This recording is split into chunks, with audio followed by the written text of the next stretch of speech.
Hi, I'm Thomas Johnson, and I'm the founder and CEO of GetUpNGetFit, Wellness and Fitness Coaching Concierge. I'm also a C-suite advisor and investor, and you're listening to How May I Serve You, where I'm constantly on the quest to surround myself with the best coaches while learning about how they are. So check this out. Check this out today. We have an amazing guest. Amazing guest. And her name is Lisa Romano. Lisa, how you doing? Very good. I'm honored to be here. Thank you so much for the invitation. You're welcome. You're welcome. So Lisa A. Romano is the founder and the president of Breakthrough Coaching. Her coaching practice is built upon the premise that all of man's limitations are the result of childhood programming he received when he was most impressionable and formulating ideas about his personal self-worth. The key to unlocking one's limitless potential lies in uncovering those childhood programs, invoking free will, and then making conscious decisions to change the old faulty programming. Wow, Mhm. Lisa, that's amazing. Thanks. Thank you. That's amazing. Thank you. So, Lisa, I want you to tell us a little bit more about yourself, the 2 minute version. Oh, okay. So I got into coaching rather late in life after a divorce, after I realized that I was codependent and suffering from childhood programming. My Okay. parents were two unrecovered adult children of alcoholics. And I realized that everything about my life that was negative was due to this subconscious and these limiting beliefs. And when I figured it out, I wanted to help other people figure that out too so they could change their life. Oh, wow. Wow, that's powerful right there. So, Lisa, where you from? All right. Let's go little further back. Where you from? And where you currently living right now? I was born and raised in Queens, New York, and I Okay. currently reside with my second husband. Thankfully, it's a very healthy, happy relationship Okay. on Long Island in New York. That's awesome. Okay. So why did you get into coaching in the first place? I know you mentioned what got you into it, but can you give us further details? Sure. I mean, I found that all I wanted to do was really, once I learned that it wasn't me, it was my programming, I found that that was such a fascinating concept and it kind of freaked me out because I realized that I was living on autopilot, Mm, that my beliefs about myself were very limited. They were very negative, and they weren't really my thoughts. They had been programmed into me through my childhood experiences, watching my parents have a codependent, narcissistic dynamic, and me growing up thinking that I can't do big things. I'm a woman. I need the approval of my husband. I need the approval of a man to give me worth. So always walking like 10 steps behind, thinking that's what I was supposed to do because that's what my mom did. And I became a people pleaser. I became codependent. I kept seeking validation, right? Thinking that if I fix people, they'll love me. And it didn't work. I just attracted people who took advantage of that side of my personality. But as I really started to walk through the recovery journey, I realized, well, wait a minute, I was unconscious. I mm, was teaching people that this was okay to take advantage of my time. mm-hmm. It was okay to exploit me emotionally. I didn't put up any boundaries. It's like when you take home a new puppy and you let them run all over the house, they take Yeah, over. yeah. The Hmm. puppy needs boundaries. It needs gates, right? You got to Yes, tell the indeed. puppy no. I never did that. I had no boundary system. I didn't feel worthy of it. And when my body started to fail from suppression and depression and anxiety from just not listening to myself, I knew that I had to change my life. And that's when I began to study the mind. I got really into child psychology. I Hmm. really got really serious about, well, where does my power lie? And once I started to figure it out, I wanted to teach people how to do the same thing. Wow, that is powerful stuff right there. And it's funny because we actually teach people how to treat us, right? Hmm. Through the way we accept their action towards us. So I'm Hmm. glad you was able to discover that and turn it into a practice. Hmm. Well, Wow. first for me, a lot of my coaching is about teaching people what's wrong. Okay. A lot of coaching seems to focus on teaching people what to do, but Mhm. what I do is I teach people what they're doing wrong so that they can fix it. So if you have a broken leg, we need to fix that before we can teach you how to run a marathon, before we can teach you about, you know, the proper exercises, strength training, weight training, and all that comes along with endurance. We want to fix the leg first, right? So I build upon this idea. Well, let's figure out subconsciously, where are your limiting beliefs? Why are they there? Right? And let's heal that. Let's teach you that you are enough, because I feel that the most important impression that we have is the one that we have of ourselves. It's what I think at Mhm. 3 o'clock in the morning. It's, do I think I can, or do I think I can't, and why? And if I think these things, well, where did they come from?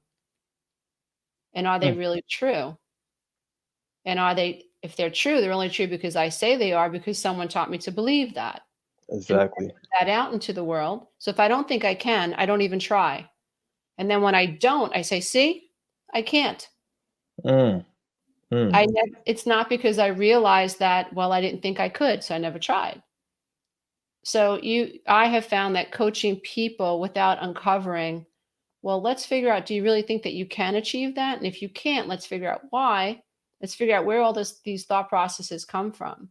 And let's go back, let's reprogram your heart space so that you really do believe that you can, because your heart's really sending all the information to your brain. And then your brain just believes you, and then creates the behaviors that you show up with in the world. So if I think I can't, I don't even try. yes, indeed. Okay.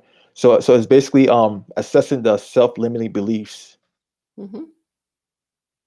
Powerful stuff right there. You assess them. First, you have to see them. A lot of people don't realize that they can think about the way they think. That's true. And it hit me one day. I was like, I'm not a German Shepherd. And it was a very wobbly, sounds hippy dippy, but I was like, my mind was blown when my awareness started to expand. It actually scared me, because I was like, where have I been? Who got married the first time? I wouldn't have done that consciously. I married Mhm. my mother. Ooh, I was seeking, he was the same type of energy being as my mom. okay, okay. Passive aggressive, pushed me away, unavailable, tried to put me down, tried to make me feel bad about myself. But I was just seeking her approval in this marriage relationship. But I didn't know it. I didn't know it. And I didn't even think that I had a right to say I'm unhappy. So if I don't even have the right to admit to how I feel, how the heck can I ever get happy and create goals for myself and be a successful person? Right? So teaching people to have the right to be honest with themselves will eventually lead them to a place where they can set goals and create the lives that they've always wanted. There you go. Those are great tactics and great way of just breaking things down into like the minutia, right? So you're Mhm. basically addressing the underlying issues. You're Mhm. going get into the root cause Mhm. before going to the next step. And Yeah. that's what's missing in a lot of practices. Mhm. And you're doing it right now. And Mhm. Lisa, I commend you for Thank the way you are structuring your whole coaching system. Yeah. So now the question is, who do you coach? I know what do you do as a coach, but who do you coach primarily? I coach everybody. I've coached politicians, actresses, lawyers, doctors, you name it, psychologists, neuroscientists, psychiatrists, believe it or not, psychiatrists who are stuck. They're taught a certain set of rules, but they don't very often, at least I've found, they're not applying what they've learned to themselves. It's like I'm sorry, philosophers study other philosophers.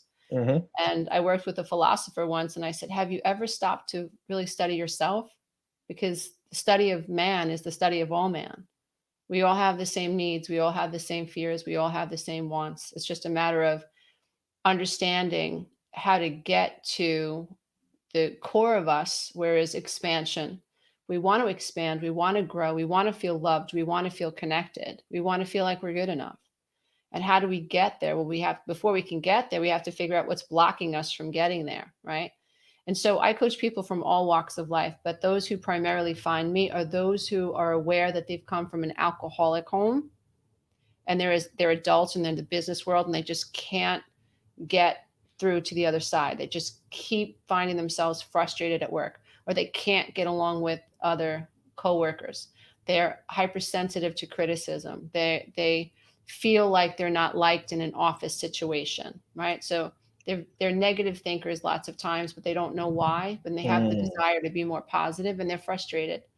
So I attract people who have codependency, who have been raised by alcoholics and narcissistic parents, and they're adults, and they're aware that my relationships are failing. I I'm losing a relationship with my child.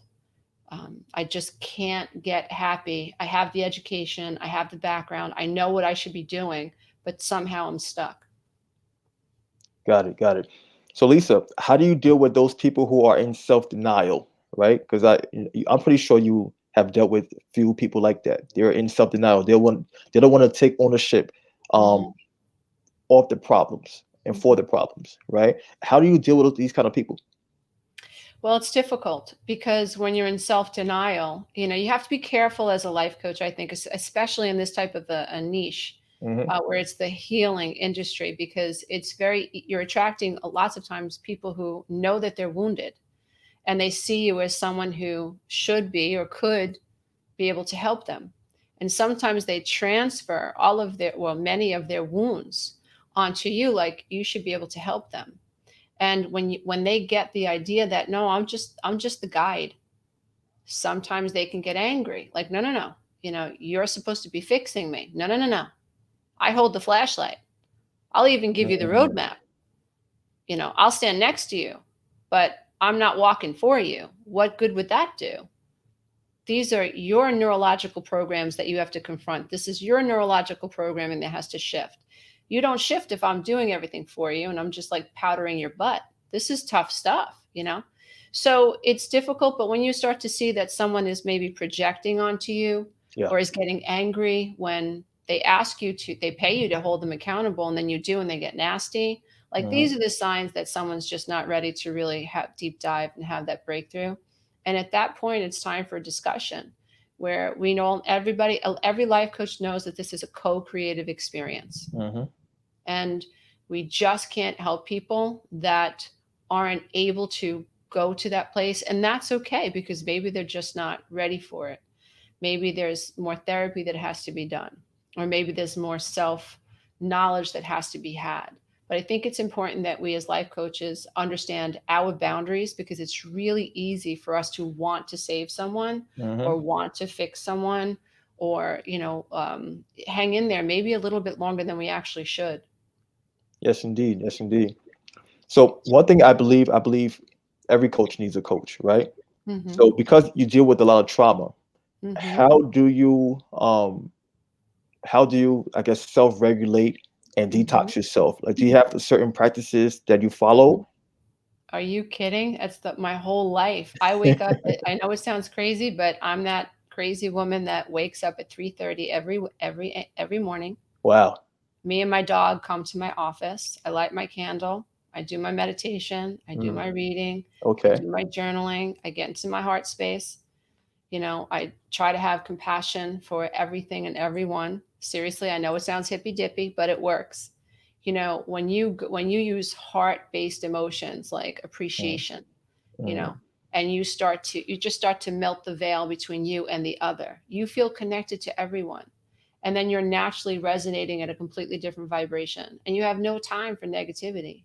It's like, it just starts to fall away. You don't want to pick it up. You don't want to see it on Instagram. You just don't want to participate in these conversations anymore, mm. because you know the truth. We are one. And if everybody knew that they were enough, we'd have far less issues in this world. We wouldn't Yes, need life indeed. coaches, you know. Yes, indeed. So Wow, that's it's a powerful thing. stuff. So every morning at 3 a.m. in the morning, 3:30 a.m. I 3:30 start. a.m. in the morning. Wow, wow. So this And even during the week, even during the weekends. even the week, it's just my rhythm now. And it's the most beautiful time of the day for me. It's like the world is sleeping, the birds aren't even up yet, they don't start waking up till about 4:30. Yeah. But it's the most beautiful time in the world to be alone with you and the universe, knowing that most people are sleeping and you're getting a jump on your day. And it used to be 4:30, but then my husband started waking up early. So I was like, I need my alone time. I Yeah. gotta have my alone time, nothing personal, but I need to. And this was something that's completely evolved within me, because I never used to be able to be alone. Like, I never Okay. wanted to be alone. I needed to keep working. I had to keep doing something. And now to crave this aloneness, it's a beautiful thing. It's just me, myself, my version of God, and connecting with the universe. It keeps my vibration high. So that's my every day, my detox, every day. And then I also work with a group of life coaches that I've trained, and we mirror. And I have mentors that I work with as well. Hmm. You have a great structure. You have Mm, your morning routine. You have your accountability group of coaches. mhm, You have your mentor. mhm. You're on a great path, a Oh, great thank path and a great track. Yeah, So well, you know what? Like I said earlier, like your introduction to me, it's really about not making any excuses. You know, it's interesting when you're coaching a client, you hear, yeah, but, yeah. and pause. And it's like, okay, they're just not at the space where I can tell you, my 12-week breakthrough coaching program is a roadmap. It's literally my roadmap that I created as I was healing from codependency, which was Mm, the awakening phase and the accountability phase and the ascension phase, right? But these were all steps, but they were built on the premise that there's no rescue boat coming. My life is the result of what I think and what I do and how I feel and what I believe, period. And I can have any life that I want. So, and if that's the fact, if what went in as a child was dysfunctional and created this mindset, then I have to control what's going in now because that's going to affect the output. So, input equals output. Lisa, I agree with you 100%, right? Just to pivot a little bit. Hmm. So I'm a Civil War survivor, right? Wow. At an early age, I went through crazy trauma. Wow. But if I were to use my experience as an excuse to not be Hmm. successful, Hmm. I would be holding myself back, right?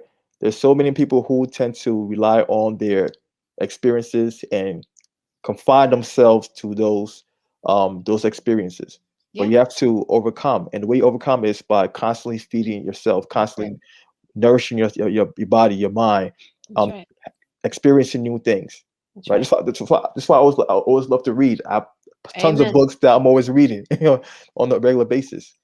You That's know. a beautiful thing. And that's why I think like interviews like this are so powerful because, people might see you, oh, how is he doing these live streams and he's creating this phenomenal business. He must be lucky. Lucky.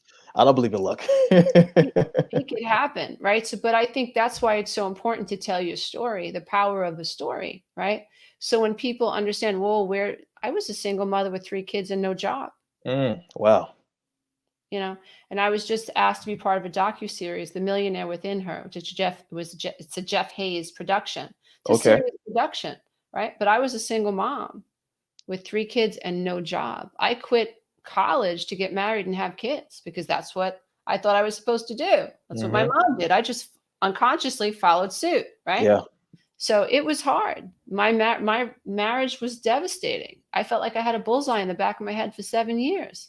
I had to go Wow. to court. I had police reports. I mean, to understand who I am, you have to understand where I've come from. And Yes, but we indeed. all have a story. And Hmm. isn't that if this world is just a classroom, then all the challenges that you've faced and all the challenges that I've faced were really the lessons in going in.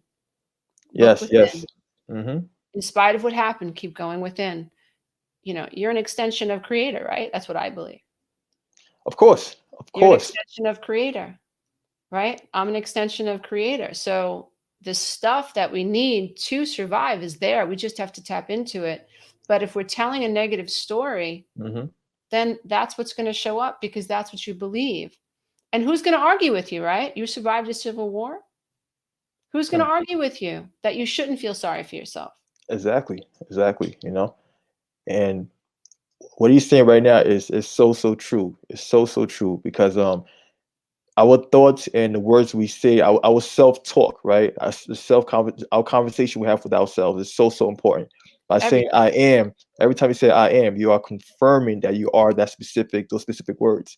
So I Hmm. love everything you're about, Lisa. You are. I could have this conversation for another 30 minutes, Well, but I'm gonna continue asking like the questions so sure. we can get things going. But I got goosebumps Oh. while you were sharing your story. I got goosebumps, and whenever I get goosebumps, I'm very in tune. I know Hmm. there's an alignment, Yeah. right? So Yeah. just continue speaking the truth. Continue going towards you know um, that direction and helping people along the way, guiding them Mhm. along the way. Because Yeah, that's exactly you were meant to do this. You were I meant to feel do it. this. Yeah, no, no, no, I feel it, which is really strange, and it's just I'm an ordinary person, and the reality is we are all meant to do something. But if you're caught up trying to seek validation or trying to get permission or trying to feel good enough by doing something outside of you, you're missing it. You're missing it. You've come here to look within, to, even though all these crappy things happened, namaste, surrender. Everything Mm-hmm. that you need is really within you. And that's really where a life coach can be really, really beneficial. You have the right mindset. Okay, I'm hungry. I want it. What do I have to do? You know, that's the kind of person I want to work with. And that's the There you kind of go. person I will hold their hand till they get across the finish line. I will, Awesome. Awesome. because I think about, wow, if we're all connected in this field of energy, then every little stride that you make affects me, benefits Yes, me and indeed. my children. So that's how important every person is. And your self-talk is like an agreement, it's a command. Mm. Your brain can't disagree with you. Yes, it's built for survival. You Yes, say if indeed. you say I if you say I can't leave this dysfunctional marriage, your brain comes up with 10 reasons to justify that. Oh, the Yes. kids, I don't have a high school diploma. And your brain just goes, okay, no problem. We can't do that. No, we can't do that. Right. And then you don't leave and you're miserable and you say, see, I couldn't leave. So, so true. So, so true. Yep. So, Lisa, if someone were looking for a coach, what Mhm. traits would you advise for them to look for? I think that you have to look for someone who is living the life that you want to live. Mm. I have people always ask me, "Oh, I want to do what you do," right? And I gently say to them, you got to make sure that you're healed. Like, have you been able to overcome the challenges of the type of your ideal client? Because you can have a desire to want to help someone transition or do better. You could, which is a beautiful thing. Desire is definitely part of it. But if you're struggling in areas where your ideal client is going to need you to help them through, that's a problem. So if you're looking for a life coach, look for someone. If I wanted a life coach to help me in business, for instance, I would look for a man or a woman who's in the life coaching business, who's maybe in my niche, maybe not, but who's at a place in their business or their career where I want to be, right? So they've had the challenges that I need to face. So I want that. So look for someone who speaks your language, who you resonate with, Hmm. and who is living the life that you want to live. Yes, Does it make indeed. any sense to go to a relationship coach that's divorced 7 times? No, of course not. I want a relationship coach that's been in some serious relationships, maybe had some hard times, but's figured it out, has figured out how to make it work, how to resonate with a divine mate and how to make it work, how to stick it out, how to heal in a relationship. That's the relationship coach that I want to work with. So those professionals who have accumulated those experiences Mhm. for the most part. Yeah. Yeah. Someone Yes, that indeed. I feel like I can trust. Let's face it, you can get into any type of a business relationship with someone that you think you can trust, and it turns out that you can't trust them. I've had clients say that they were abused by a yoga teacher or a spiritual Wow. teacher, abused, like for challenging them. So that's an ego problem. So Hmm. the teacher, the healer, the coach doesn't have the answer. And rather than admit that, shame the client for asking the question. No bueno. I agree. No bueno. No bueno at No all. bueno. So if you don't know the answer, that's okay. But don't insult your clients. Hmm. They're giving you money to help them. You tell them, you teach them resiliency, you teach them empathy. You know what? That's a great question. Let me get back to you on that. You're teaching that I don't know that, and that's okay. It doesn't mean that I'm any less human or any less important or worthy. Just this particular thing, I don't want to open my mouth until I'm certain. That's how we teach people to be okay with not knowing everything, Yeah. Yeah. by So basically, representing that. yeah. So the coaches that are able to embrace humility, those are the Mhm. coaches that are um I guess honorable when it comes to representing themselves and their clients in Mhm. a way. Oh, Because yeah, it's and you shouldn't feel pushed. hmm You know, um, you shouldn't feel pushed. If you're working with a coach and it feels very natural, and that's a beautiful thing. But I think someone who's pushing you, that kind of makes me uneasy in any situation. Yes, indeed. Okay. So I know I pretty much know the answer to this question, but I'm going to ask you anyways, right, Mhm. Lisa? So what drives you? Oh boy. So many things drive me. I think the people just don't know that they're enough, you know? There so many people just don't even know that they have the ability to think about the way that they think, which is a function of the prefrontal lobe. It's called metacognition. We're not teaching children in the West to think about their emotions, to think about the way that they feel, right? We're not teaching people to hit the pause button. Why do you feel that way? You know, what if you waited 10 or 15 minutes before you reacted, right? We're Mm, living in a society where their powers that be enjoy pitting people against one another, divide and conquer and conquer. divide, Yes, right? indeed. Exactly. Conquer and divide. Exactly. So, people just don't know that they're being pushed to separate from one another. And really, we're separate from ourselves. So, I find great hope in this idea. But what if people did know? I have 435,000 YouTube subscribers. I'm putting videos out all the time about this. There's no such thing as separation. It's an illusion. I am you and you are me. We're all here to learn. This is a big, giant classroom, right? We have to Hmm. return to love. We have to love ourselves. We have to figure out what we want to do and fall into alignment with that. And if that means I have to work hard and, study and learn, then I do that. I put in the work that I have to do to create my desire because I can. This is a 3D action based universe, right? But what motivates me is this idea that, well, what if people did know they were enough? We're always told how we're not enough. Always, Hmm. someone's always willing to tell us, you're not enough. Look, that one says you're not enough. And so, but what if people did know that they were enough? And that's very exciting to me because that changed my entire world. Wait, I am enough. This voice in my head was wrong. It's a lie. Hmm.